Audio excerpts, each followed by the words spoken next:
अस्सलामुअलैकुम नाज़रीन, इमरान याकूब खान साहब और ज़फ़र इलाली साहब के साथ मैं हूँ Sameena Pasha. Programme viewpoint में आपको खुशामदीद कहती हूँ। यह हफ्ता खासा हंगामा खेज़ रहा। साबिक़ चीफ जस्टिस साकिब निसार की एक ऑडियो सामने आई और उसके साथ एक फॉरेंसिक रिपोर्ट भी, और ये कहा गया कि जनाब ये ऑडियो के तहत जिसमें वो गुफ्तगू ऐसी हो रही थी कि जिससे यूँ तासुर मिल रहा था कि मरीम नवाज़ साहिबा और नवाज शरीफ साहब को सज़ा जो है वो मेरिट पर नहीं बल्कि कहने पर दी गई है। बहरहाल ये PMLN का हमेशा से ही ये मौक़िफ़ रहा है और उन्हें ये लगता है कि इस ऑडियो से उनके मौक़िफ़ को सपोर्ट मिली है। दूसरी जानिब वफाकी वज़रा ये कहते हैं कि जनाब ये ऑडियो जो है बुनियादी तौर पर फैब्रिकेटेड है, मुख्तलिफ टुकड़े उनकी गुफ्तगू के जोड़ के इसे बनाया गया है और ये ख़ुद PMLN की ही एक साजिश हो सकती है। और ये सारा जो मामला है इसके हवाले से काफ़ी ज़्यादा प्रेस कॉन्फ्रेंस में भी बात हुई है और यही कहा गया है कि जनाब इस सारे मामले की छानबीन होनी चाहिए। तहकीकात का मुतालबा तो अक्सर जगहों से हल्के से ही तकरीबन हो रहा है, लेकिन ये तहकीकात होंगी या नहीं, कैसी होंगी, किस फोरम पर होंगी, बहुत सारे सवालात हैं। ये भी देखने की कोशिश करेंगे कि इस ऑडियो से किसको फ़ायदा और किसको नुकसान पहुँचाया जा रहा है या पहुँच सकता है। और इसके साथ साथ मरीम नवाज़ साहिबा की अपनी भी एक ऑडियो मंजर आम पर आई है, मीडिया चैनल्स पर इश्तिहारात से मुतालिक, उसके हवाले से भी गुफ्तगू करेंगे। आप सबको मैं खुशामदीद कहती हूँ। और सबसे पहले जो चीफ जस्टिस साहब हैं उनकी ऑडियो टेप के हवाले से गुफ्तगू करेंगे। पहले मैं इमरान साहब की तरफ जाते हुए उनका मौक़िफ़ लूँगी। इमरान साहब, पहले हमने देखा कि राना शमीम साहब ने एक बयान हल्फी जमा कराया, उसके बाद फिर कुछ ही दिनों बाद ये ऑडियो टेप मंजर आम पर आ गई, तो आपको क्या दिखाई दे रहा है? ये महज इत्तेफाक है कि पैदर पे ऐसी चीज़ें जो हैं वो सामने आ रही हैं, या जो वफाकी वज़रा का एक मौक़िफ़ है कि जनाब प्लांटेड है ये सारा कुछ, उसको आप सपोर्ट करेंगे? बिस्मिल्लाहिर्रहमानिर्रहीम। समीना देखें, मैं पहली बात तो ये है कि मैं इस पे वफाकी वज़रा का जो मौक़िफ़ है उसको तो कभी भी सपोर्ट नहीं करूँगा, लेकिन मैं इतना ज़रूर ये कहूँगा कि ये इत्तफाकिया सब कुछ नहीं हो रहा। उसकी बुनियादी वजह यह है कि मैं अक्सर अपने प्रोग्राम में ये बात कहता हूँ कि आप इन चीज़ों को अगर देखें तो इस तरह के वाक़यात में दो पहलू होते हैं। एक उस वाक़े का सियासी पहलू होता है और दूसरा उस वाक़े का कानूनी पहलू होता है। अब अगर आप इस मामले में भी देख लें तो ये अगरचे एक कानूनी मामला था, लेकिन इसमें भी दो पहलू इसी तरह से निकलेंगे, एक सियासी और दूसरा कानूनी। अगर पहले हम कानूनी पहलू पर डिस्कशन कर लें तो कानूनी पहलू तो ये बनता है कि ये वीडियो या ऑडियो जो आई है क्या ये उन्हीं साहिब की है, यानी कि हमारे इज्जत माब साबिक चीफ जस्टिस जनाब जस्टिस साकिब निसार साहब। और दूसरी बात ये कि ये उनकी नहीं है, उन पर झूठा बोतान लगाया जा रहा है। तो इसका मुझे हैरत होती है इस बात पे सोचते हुए भी कि देखें, मेन जो लोग हैं वो इसमें तीन स्टेक होल्डर हैं इस वक्त। एक जनाब जस्टिस साकिब निसार साहब जिन पे इल्ज़ाम लगाया जा रहा है, दूसरे वो साहब जिनकी तरफ से इल्ज़ाम लगाया गया है, तीसरे और उनमें आप मुस्लिम लीग नून को भी शामिल कर दें, और तीसरे हुकूमत। अब आप ये देखें कि हुकूमती वज़रा ये कह रहे हैं कि नहीं ये तो फेक है, इसको जोड़ा गया, फैब्रिकेट किया गया। लेकिन क्या ही खूबसूरत बात है कि ना तो उन साहिब की तरफ से जो जिन पे ये इल्ज़ाम लगाया गया है यानी जस्टिस साकिब निसार साहब, इस मामले को अदालत में ले जाया जा रहा है, ना ही मुस्लिम लीग नून। मैंने अपने कॉलम में भी यही लिखा है कि अगर मुस्लिम लीग नून जो है वो इस मामले को वाकई हल करना चाहती है तो वो अदालत में क्यों नहीं जाते। तो इस बात का मरीम नवाज साहब ये कहती हैं कि हम जाएंगे जब मुनासिब समझेंगे। भाई आप अभी जाएं, और अदालत अगर तहकीकात करे तो दूध का दूध और पानी का पानी साबित हो जाएगा। आपके सामने ये नजर आ जाएगा कि जनाब ये फैब्रिकेटेड है या ओरिजिनल है। और तीसरा हुकूमती वज़रा अगर ये बातें कर रहे हैं तो मैं समझता हूँ कि उन्हें बातों से ज्यादा खुद बढ़ के इस मामले को हुकूमत को इनिशिएटिव लेना चाहिए, और हुकूमत को चाहिए कि ऐलान कर दे कि जनाब हम ऐसी तमाम ऑडियोज या वीडियोज जो हैं उनका हुकूमती सतह पे राज़ी करवाएंगे, और उसके बाद ये तय किया जाएगा कि जो भी इसमें मुलव्वस है उसको कानूनी तौर पर कानूनी अमल में हिस्सा बनाया जाएगा और कानूनी सजा जो है उसकी बनती वो दी जाएगी।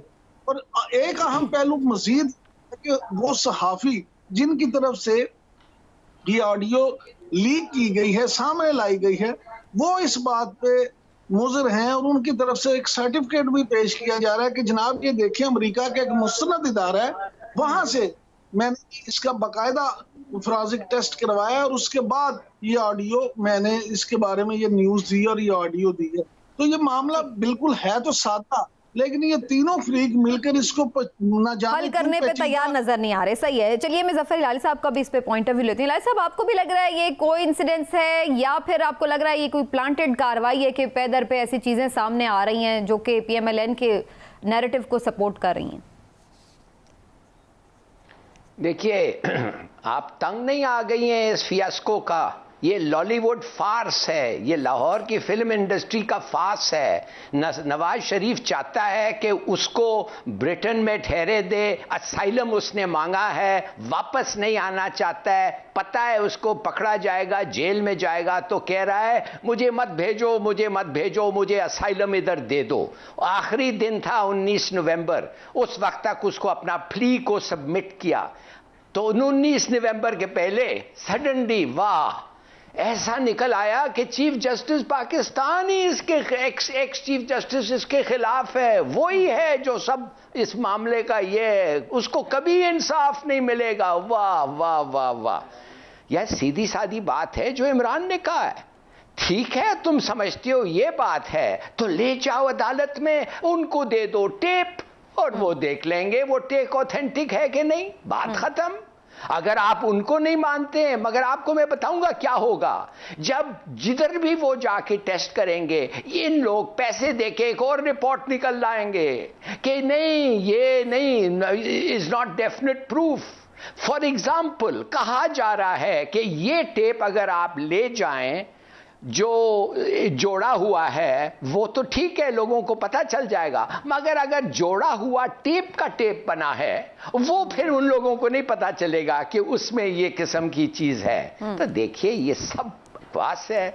मैं समझता हूं इट्स सो ऑब्वियस कि चीफ जस्टिस वो बातें पब्लिक स्पीकिंग में कह रहा है जो देखिए, और साथ साथ बाहर का भी एक आवाज है और अंदर का भी आवाज है। बी केयरफुल, दो किस्म की आवाज है इस टेप में। भाई ये किधर था, बाहर था, अंदर था? तो इसमें आपको काफी ऐसी चीजें शकूक व शुबहात वाली नजर आ रही है। साहब इस पे मजीद भी डिस्कस करते हैं। इस वक्त हमें हसन खबर साहब ने ज्वाइन किया है, PTI के सीनियर रहनुमा भी हैं और पंजाब हुकूमत के तर्जुमान भी। उनसे ज़रा मजीद बातचीत करते हैं इस हवाले से। बहुत शुक्रिया आपके वक्त का। चूँकि ऑडियो के हवाले से बात हो रही है तो सबसे पहले तो मैं इसी हवाले से आपका मौक़िफ़ ले लेती हूँ। ये इमरान साहब ने पॉइंट आउट किया है कि जी वज़रा तो आके ख़ुद डिफेंड कर रहे हैं कि जी ये टेप जाली है और फैब्रिकेटेड है, तो क्यों नहीं इसकी इन्वेस्टिगेशन आप लोग ख़ुद अनाउंस कर देते? देखें, एक तो हमें ये बात वाज़ेह करनी पड़ेगी कि हम किस ऑडियो की बात कर रहे हैं। एक तरफ तो एक वो ऑडियो है जो इसलिए इस्तेमाल की जा रही है कि एहतसाब के अमल को रोका जाए और इदारों की किरदार कशी की जाए, और दूसरी तरफ एक और ऑडियो भी सामने आ चुकी है जिसको मरीम नवाज साहिबा ये मान चुकी हैं कि ये उनकी अपनी ऑडियो है। मेरा तो ख्याल है कि जो मुसद्दिका ऑडियो है असल तो बात उसकी है, और ये तो पहला मसला है।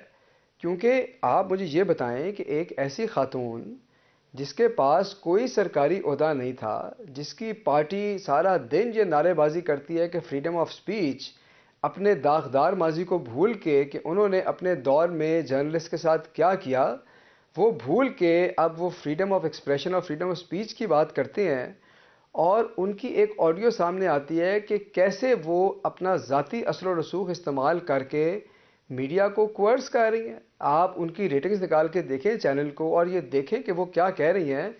मेरा तो ख्याल है असल तो ये ऑडियो है जिसके ऊपर हमें बात करनी चाहिए, जिस पे कौम के सवाल हैं और जिसके ऊपर असल डिबेट होनी चाहिए।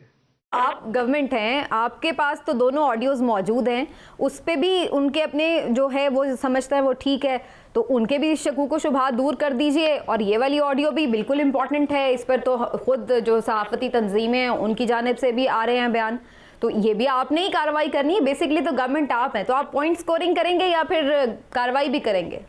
नहीं, देखें, पहले मैं इनकी मरीम बीबी की ऑडियो की बात करता हूँ, फिर मैं आपके सवाल का भी जवाब दूंगा ताकि उसको भी जवाब देना ज़रूरी है। इस ऑडियो के अंदर तो तमाम ऑप्शंस ओपन है। आपको पता है कि इसके ऊपर एक गम गुस्सा पाया जाता है, जो हमारी सहाफ़ी बरादरी भी है, और जाहिर है कि इस पर तमाम ऑप्शंस ओपन है। लेकिन मैं समझता हूँ कि ये असल जो स्कैंडल है वो ये है, और ये अब ऐसे दबेगा नहीं, क्योंकि मीडिया की आवाज़ को आप ऐसे दबा नहीं सकते इस तरह के हथकंडों से। अब जो आपने सवाल किया, देखिए इसको ज़रा देखना पड़ेगा कि ये जो ऑडियो जिसकी बात हो रही थी, जो साकिब निसार साहब के बारे में आई, क्या ये कोई आइसोलेटेड इंसिडेंट था? अब आपके सामने सारे शवाहिद मौजूद हैं कि ये एक सोची समझी स्कीम के तहत ये बनाई गई ऑडियो रिलीज़ की गई। पहले एक दिन एक साहब चलते हैं अमेरिका से, वो लंदन रुकते हैं, वो यकायक एक बयान हल्फी देते हैं और जल्दी के अंदर इतनी गलतियां होती हैं, कहा जाता है कि नकल के लिए भी अकल की ज़रूरत होती है, वो भी नहीं इस्तेमाल की। अच्छा, वो नहीं चली। उसी दिन से आप देखें बातें शुरू हो गई कि अब एक ऑडियो लीक होने वाली है। अब जिस तरह मज़ीद बातें हैं कि जी कुछ और भी हमारे पास हैं, हम वो भी लीक करेंगे।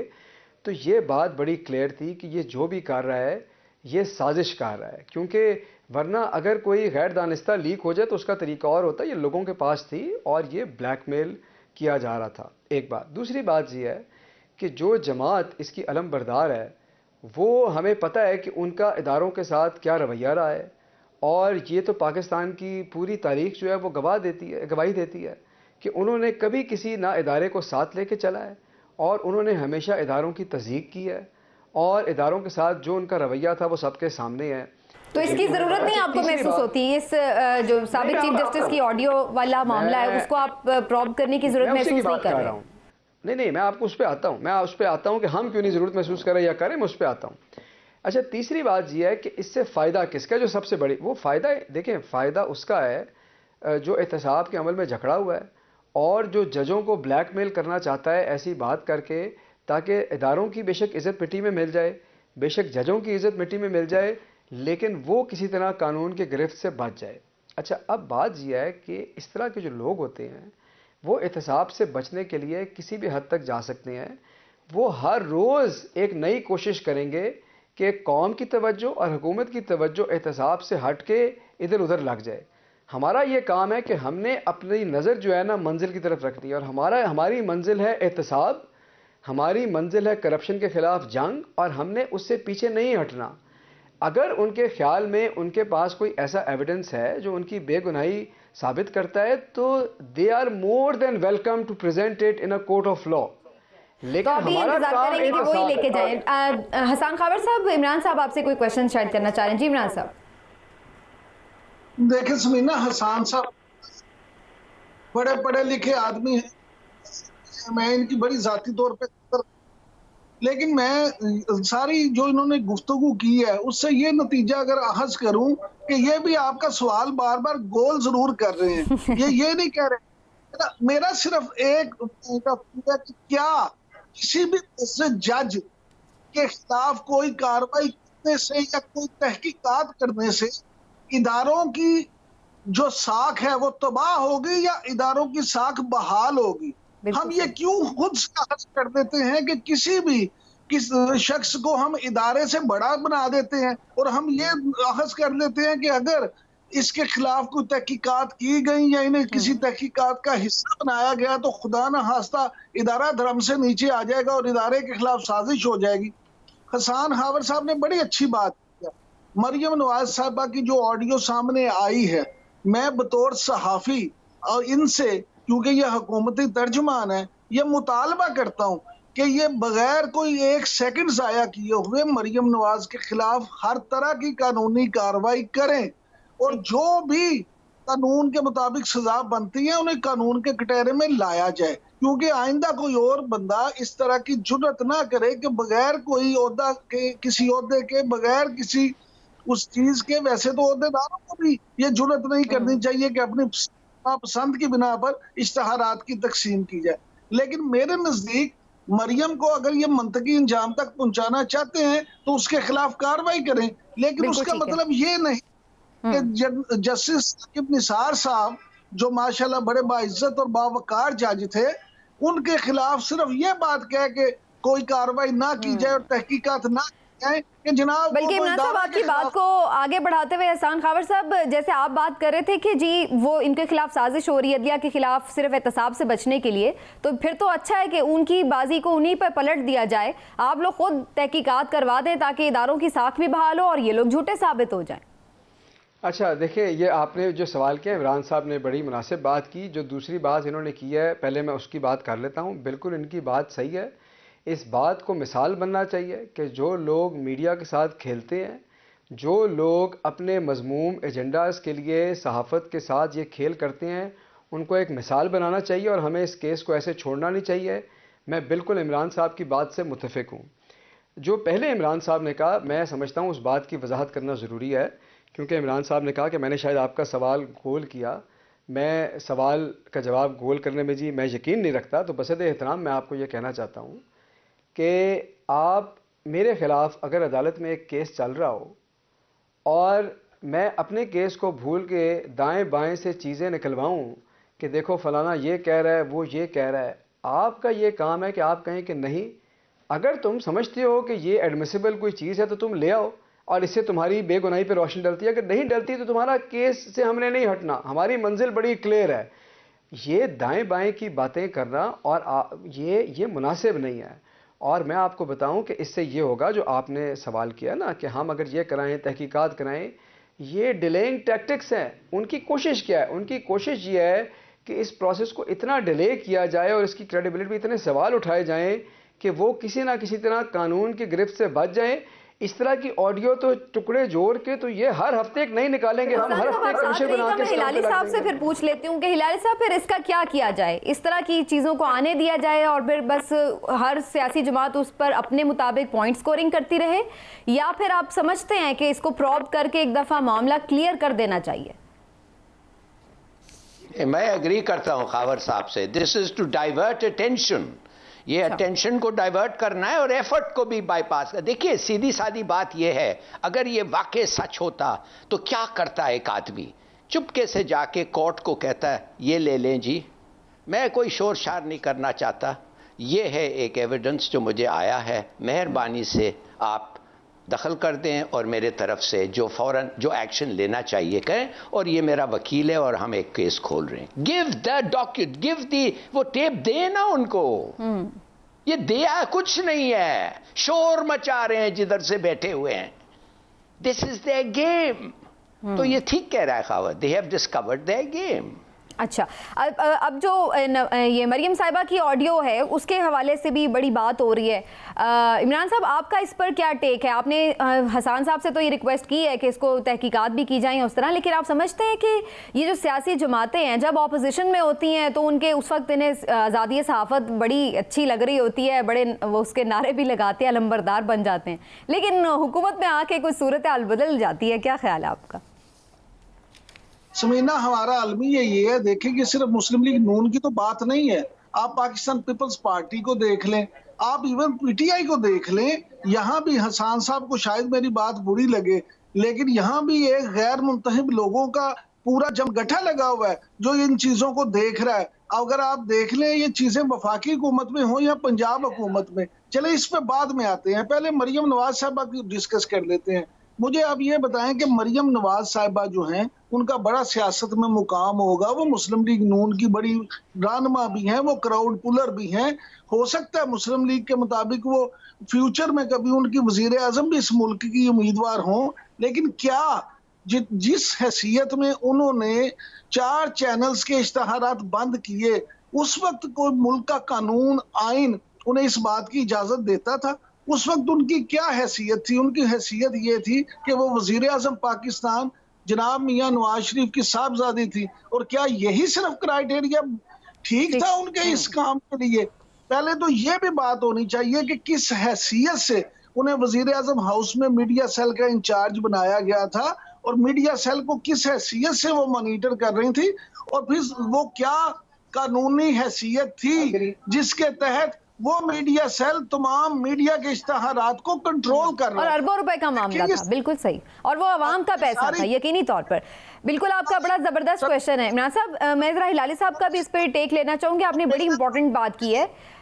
हिलाली साहब, मरियम नवाज साहिबा ने तो उसको एडमिट भी कर लिया है, उनका कहना है कि ये मेरी आवाज़ है, लेकिन मुझे बड़ी हैरत हो रही थी कि आप एक ऐसी गलत ऑर्डर भी दे रहे हैं और उसको आप एडमिट भी कर रहे हैं, और उसके ऊपर आप बिल्कुल कोई आपको शर्मसारी भी नहीं है, या क्या कहा जाए कि आप इतनी आसानी से ये बात कैसे कह सकते हैं कि हाँ ये गलत काम मैंने किया है? क्या ये क्या बताता है इस औरत के बारे में? ये बताता है उसका एजुकेशन क्या है, उसकी ब्रीडिंग क्या है, और तीसरी चीज जो वो बता रहा है कि ये एक मोनर्की है। पाकिस्तान में पॉलिटिकल पार्टीज एक इनहेरिटेड पार्टीज हैं। ये देखो बिलावल इधर बैठा हुआ है।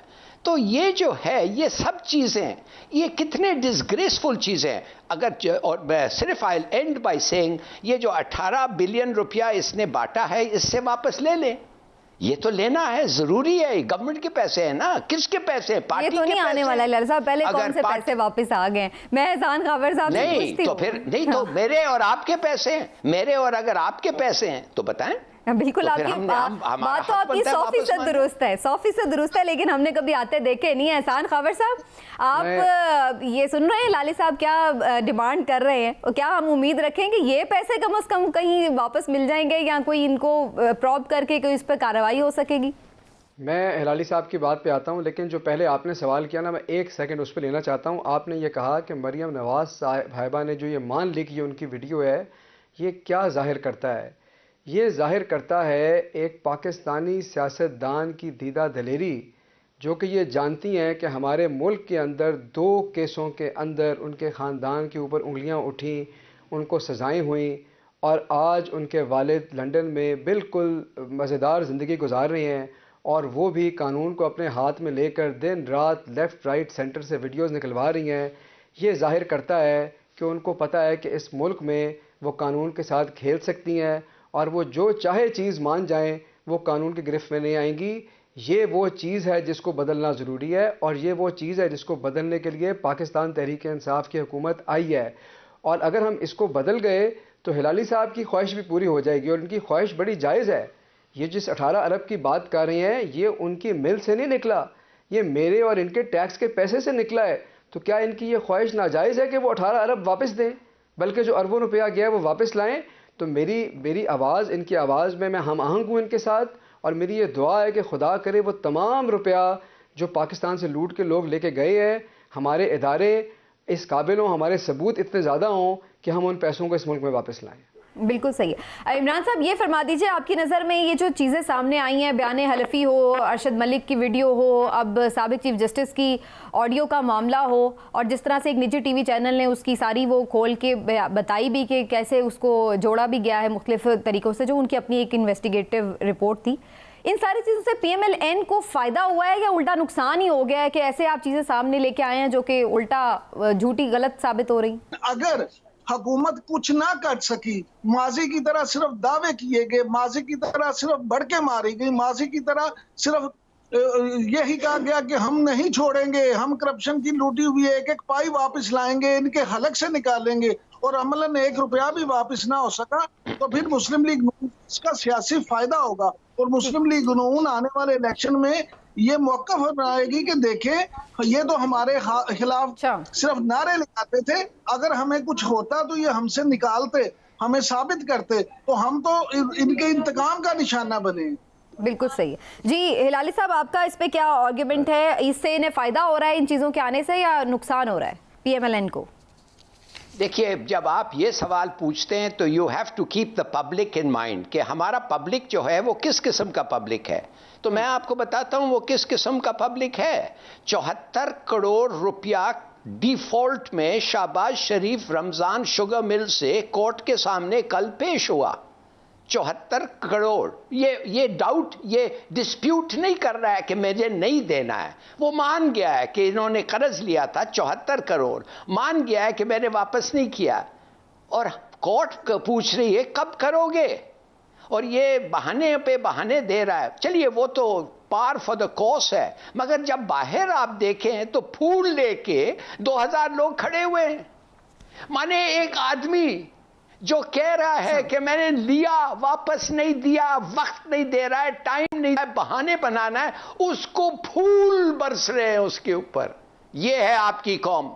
तो आप फर्क नहीं पड़ता लोगों पूछ रहे हैं, आई डोंट नो क्या होगा।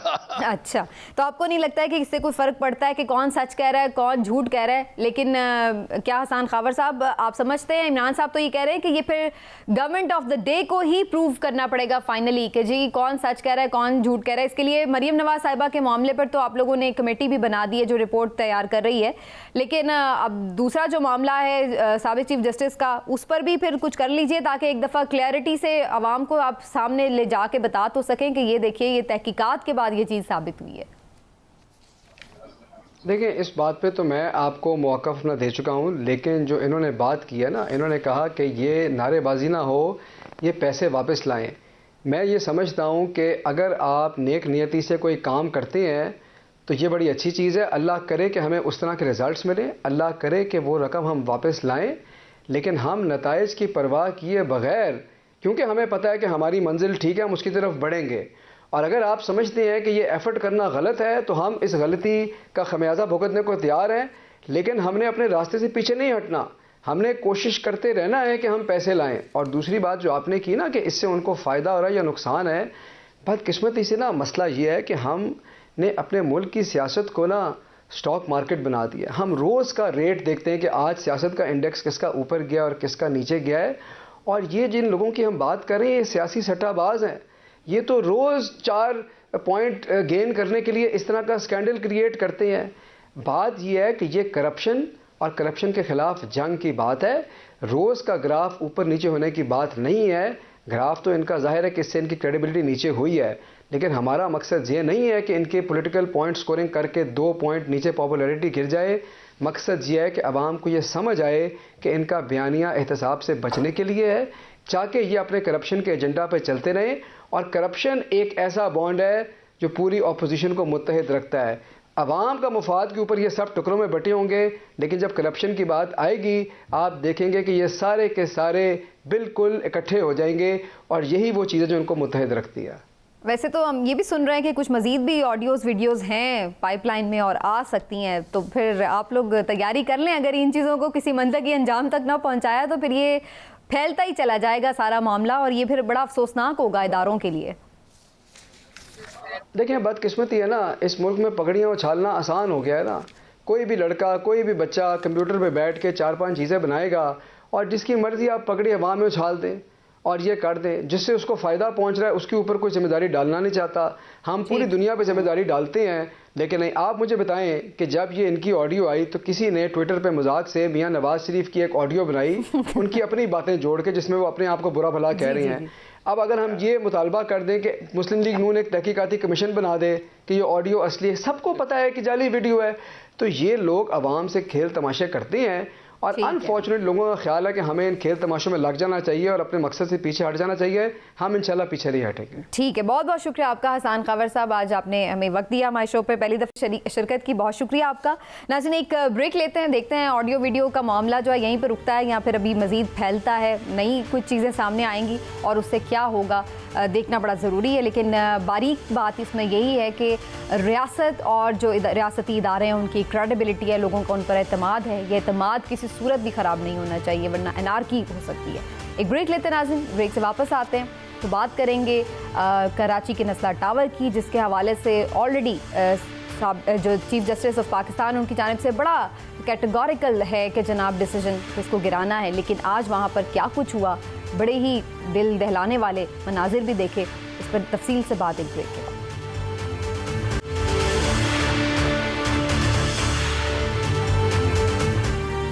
नाज़रीन, चीफ जस्टिस ऑफ पाकिस्तान ने कराची की मशहूर इमारत नस्ला टावर को गिराने का हुक्म दे रखा है। काफ़ी बार बार इस पर समाअत हो रही है लेकिन पेशरफ नहीं हुई, जिस पर बार बार जो मुख्तलिफ अफसरान हैं उनकी सरजनिश भी होती है, झाड़ भी पिलाई जाती है, उनको जेल भेजने की बात भी हो रही है। लेकिन ऐसा लग रहा है कि बहुत सारे कुछ पॉलिटिकल मामलात भी हैं और अफसरान ख़ुद भी शायद कुछ हिचकिचा रहे हैं कि ये एक बड़ा काम है, इसको कैसे किया जाए। दूसरी जानिब आज इसमें एक अहम पेशरफ्त ये हुई है कि जो नस्ला टावर के मुतासरीन हैं वो नस्ला टावर के बाहर मौजूद रहे और जो अमला वहाँ पर मौजूद था, जो गिराने के काम में शामिल था, उन्होंने बड़ा एहतजाज किया मुतासरीन ने और कहा कि जी उन्हें किस बात की सज़ा दी जा रही है। और जो ख़ुद मुख्तलिफ तंजीमें हैं, चेयरमैन आबाद जो है, उनकी जानिब से भी ये स्टेटमेंट सामने आया कि जनाब हमें बता दिया जाए कि आखिर किस डिपार्टमेंट का जो NOC है वही वैलिड है, हम उससे करवा लेते हैं। लेकिन हर तरह की कोशिश की जा रही है कि कुछ सेटलमेंट हो जाए, इसको गिराया ना जाए, कुछ मामला रफा दफ़ा हो जाए, कुछ जुर्माना हो जाए, कुछ हो जाए, रेगुलराइज हो जाए। लेकिन चीफ जस्टिस साहब का ये क्लियर ऑर्डर है कि जनाब इस बार वो किसी को माफ़ नहीं करेंगे और ये हुक्म है कि गिराना ही होगा। आखिर इस मसले का हल निकलेगा क्या? इसमें क्या ह्यूमन एंगल को देखा या फिर कानूनी एतबार से जो मामला है वही सादर किया जाए? इस हवाले से गुफ्तगू कुछ देखनी ज़रूरी है। सबसे पहले हिलाली साहब का मौक़िफ़ लूँगी इस पर। हिलाली साहब, हम इस पे काफ़ी दफ़ा पहले भी बात कर चुके हैं कि जो ज़िम्मेदारान हैं, जो ये NOC लेते हैं, जो ये इस तरह के कामों में मुलव्वस होते हैं, बिल्डर्स वगैरह और जो बाकी इदारे जो इसमें मुलव्वस होते हैं, उनको पकड़ा जाए। लेकिन आज तो बड़ा मेरा तो ख़ुद दिल अफसुर्दा हो रहा था जब मुतासरीन जो थे परेशान हाल वो वहाँ पर एहतजाज कर रहे थे। आपको क्या नज़र आ रहा है इस मामले पर? कोई क्या नज़रसानी हो सकती है? पहले बात तो ये है कि अगर आपको फिक्र है कि इनको कॉम्पनसेशन नहीं मिलेगा, इनको कॉम्पनसेशन मिलेगा। मैं आपको बताऊं, लगभग ये जो ज़मीन है जिस पे नस्ला टावर बना था उसकी आज कीमत होगी 80 करोड़, और इसके मतलब है जितने उधर रिहायशी थे उनको 2 करोड़ फी बंदे को मिल जाएगा। तो और वो रफली उन्होंने उससे कम ही स्पेंड किया होगा अपने फ्लैट के कंस्ट्रक्शन पे। तो उस लिहाज से अब उनका ये लड़ाई ये है अथॉरिटीज़ के साथ। तो वो कहते हैं कि ये हमें पहले दो, वो कहते हैं नहीं, हम इसको गिरा के फिर बेच के फिर आपको पैसे देंगे। तो एक बात ये आपको मैं क्लियर कर दूं। दूसरी बात है ये जो आबाद के लोग हैं ये बिल्कुल सही कह रहे हैं। आप यकीन कर सकती हैं कि ज़मीन की NOC उनको मिल गई थी, गैस की, पानी की, बिजली की, ये सब NOC इस नस्ला का उनको मिल गया था। मगर जब वो गए तो पता चला कि वो इलीगल है। तो वो जानना चाहते हैं तो फिर लीगल क्या है। और अब वो 2 सवाल और पूछते हैं, कहते हैं ये बहरिया में क्यों नहीं जाके आप ज़मीन को ये कब्जा करके, क्यों नहीं कोर्ट्स अदालतें जाके कहते हैं ये गलत है। और जो 9000 स्क्वायर यार्ड्स आइकॉन टावर 2 एकड़ ज़मीन जो इलीगल है इसलिए कि वो पाक का हिस्सा है, उसके बारे में आपने कुछ नहीं किया। और आपने एक स्टे ऑर्डर दिया है 44 मंजिल की बिल्डिंग पे, और वो स्टे ऑर्डर इग्नोर्ड है। कोई उधर लोग रह रहे हैं, पानी, बिजली, हर चीज उधर आ रहा है। और JIT की इन्वेस्टिगेशन जब हुई थी, आपको पता है किसने किसके अकाउंट में 10 अरब रुपया पहुंचा है as a result of that. देखिए, सबको पता है कराची वालों के कि हर शोबा गवर्नमेंट का इन्वॉल्व है, सब डिपार्टमेंट्स और प्रोविंशियल गवर्नमेंट। ये एक कंप्लीट अटर क्लेप्टोक्रेसी है, चोरों का राज चल रहा है। अब एक और है बहादुराबाद में, जज साहब उसको भी गिराना चाहते हैं। तो उसको चलिए छोड़ दें, आप आए कराची, बेनज़ीर पार्क पे आप जाएं, बिलावल चौक के इर्द गिर्द 33 फ्लोर्स का COM3 बिल्डिंग है, 2 टावर्स हैं, वो भी उसी जमीन पे बने हुए हैं। उन्होंने कहा है ना जस्टिस गुलजार ने कि पाक की जमीन मैं नहीं छोड़ूंगा, चलिए उसको भी फिर खत्म करें, मगर करें तो सही। मैं आपको बताता हूं गोइंग रेट क्या है, 15 लाख है। अगर आपको कोई परमिशन चाहिए बिल्ड करने के लिए, आपको रिश्वत 15 लाख। अगर आपको एक एक्स्ट्रा मंजिल लगाना है रिश्वत अप्रूव के लिए 5 लाख। और सिंध बिल्डिंग अथॉरिटी की आमदनी सुना है 2 करोड़ फी दिन। अगर आप ऐसे मुल्क को चला सकते हैं और जिसको पे आप हाथ रखते हैं वो कनाडा पहुंच जाता है या भाग जाता है, तो फिर ये मुल्क किस तरफ जा रही है? बिल्कुल ठीक है। इस वक्त हमारे साथ हमारे कराची से कॉरेस्पॉन्डेंट सिद्दीक भी मौजूद हैं। उन्होंने ये सारी नस्ला टावर की जो कोर्ट रिपोर्टिंग है वो भी की है। आज नस्ला टावर जब गिराने का मामला था, मुतासरीन का एहतजाज था, उसको भी कवर कर रहे थे। उनसे भी मैं बात करती हूँ डिटेल में, लेकिन इमरान साहब का एक कमेंट ज़रूर इससे पहले ले लूँगी। इमरान साहब, कहीं ऐसा तो नहीं कि चीफ जस्टिस साहब ये चाहते हैं कि वंस फॉर ऑल एक सेट हो जाए प्रेसिडेंट के जनाब इस गिराया भी जा सकता है, इस हद तक भी जाया जा सकता है, फिर ही ये मामला रुकेगा, इसलिए वो इतना इस पे इंसिस्ट कर रहे हैं? क्योंकि हमेशा हम यही देखते हैं कि रेगुलराइज कर दिया जाता है, चीज़ों को मैनेज कर दिया जाता है, तो फिर वो सिलसिला थम नहीं पाता, तो वो शायद इसलिए इस चीज़ को बहुत इंसिस्ट कर रहे हैं। आपका इस पे क्या व्यू है? जी, मुझे बिल्कुल ऐसा ही लगता है कि honourable chief justice of Pakistan justice Gulzar Ahmed Sahab यही चाहते हैं कि वंस फॉर एवर इस मसले को हल किया जाए। देखिए, मेरे समेत तमाम पाकिस्तानी उन लोगों के साथ हमदर्दी रखते हैं जो नस्ला टावर के मुकीम थे, जिन्होंने पैसे देके ये फ्लैट्स खरीदे थे और वहां पे राइश पजीर थे। लेकिन प्रॉब्लम ये है कि जब उन्होंने ये फ्लैट खरीदे तो उन्होंने क्या इस बात की कोशिश की कि ये चेक भी कर लिया जाए कि आया ये जो बिल्डिंग बनी है इसके एनओसीज जो जारी हुए हैं वो दुरुस्त हैं या गलत। चले, हम इस बहस में भी नहीं पड़ते, हम ये कहते हैं कि उन्हें कंपनसेशन मिल जाए। अगरचे सच बात है कि जो जिस तरह से रुपए की कीमत में कमी हुई है, जिस तरह उन्होंने पैसे खर्च किए थे, शायद उतने पैसों में उनको अब इस तरह की जगह ना मिले। लेकिन सवाल ये नहीं है, इस तरह तो भी बहुत सारी चीजें ऐसी हैं जिसमें आप हर दफा ये कहेंगे कि अच्छा है इसको आप रेगुलाइज कर दें, आप पैसे ले लें, आप पैसे लेके इस दफा एनओसी दे दें, इनको इजाजत दे दें। देखें, इस तरह से फिर माफियाज के खिलाफ कार्रवाई नहीं हो सकेगी। निशाना वो मकीन नहीं है, निशाना वो रहायशी नहीं है, निशाना वो माफियाज हैं जो इस तरह की बिल्डिंगें बनाते हैं। ठीक, और हमेशा वो उनके साथ नरमी इख्तियार की जाती है, तो फिर ये मसाइल सामने आते ही चले जाते हैं, रुकते नहीं है। बड़ा वैलिड पॉइंट इमरान साहब आपका।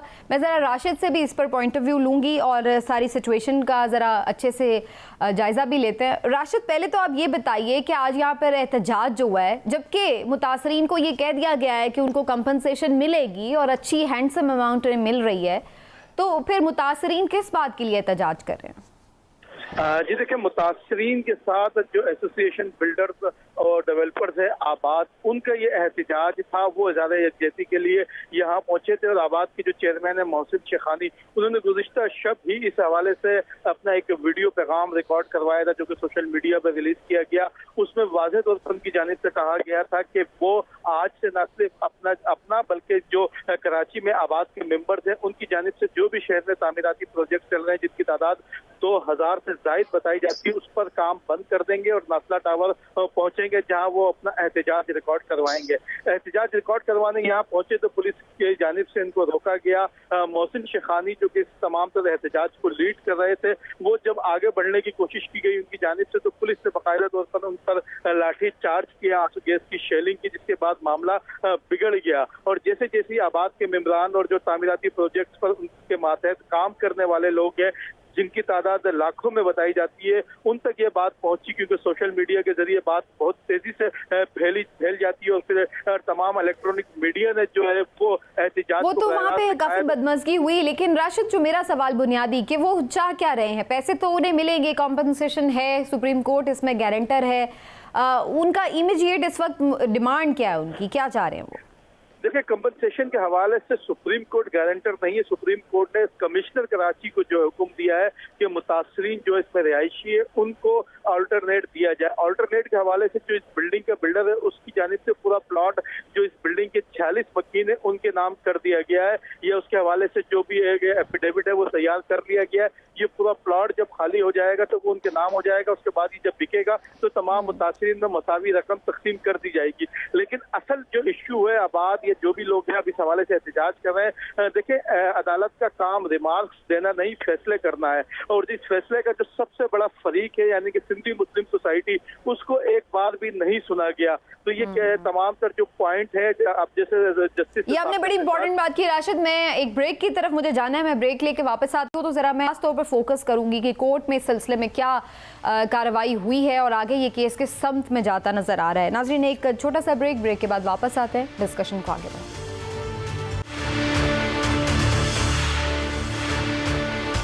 Welcome back. राशिद सिद्दीक हमारे नुमाइंदा हमारे साथ मौजूद थे, उनसे हम बात कर रहे थे। राशिद, कोर्ट में आज क्या प्रोसीडिंग रही?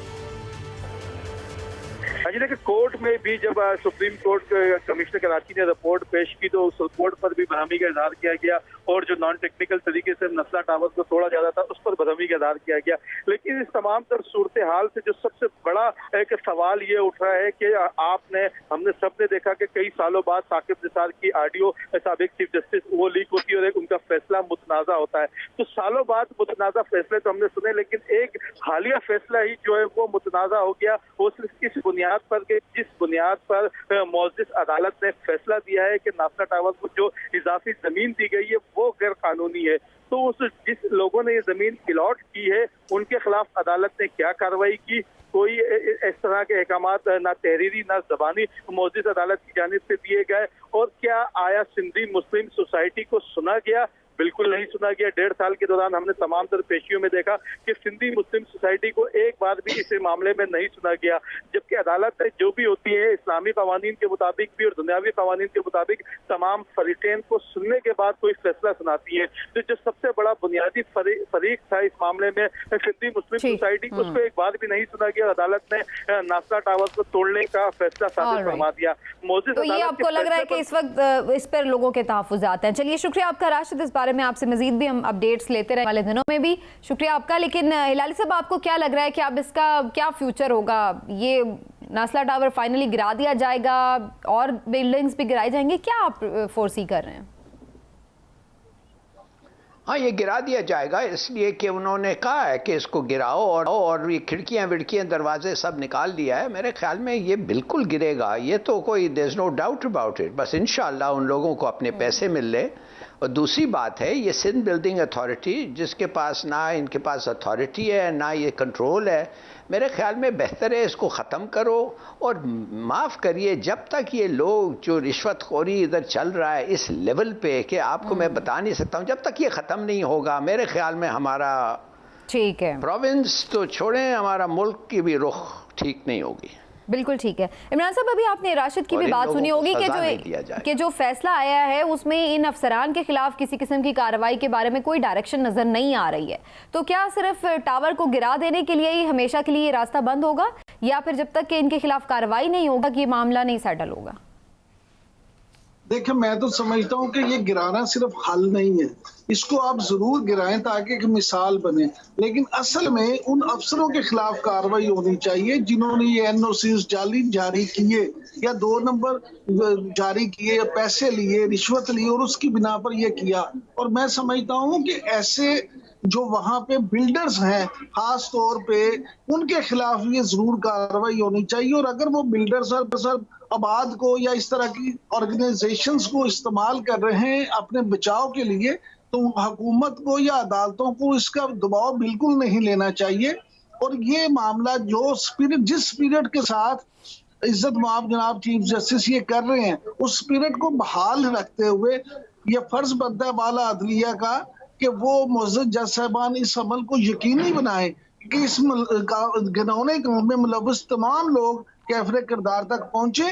और आइंदा कराची जैसा जो वो अजीम शहर था, जो रोशनियों का शहर था, जो एक साफ सुथरा शहर था, वो अब जो गंदगी का ढेर बन चुका है, वहां पे जो मामलात हैं वो दोबारा असल शक्ल में आ जाए।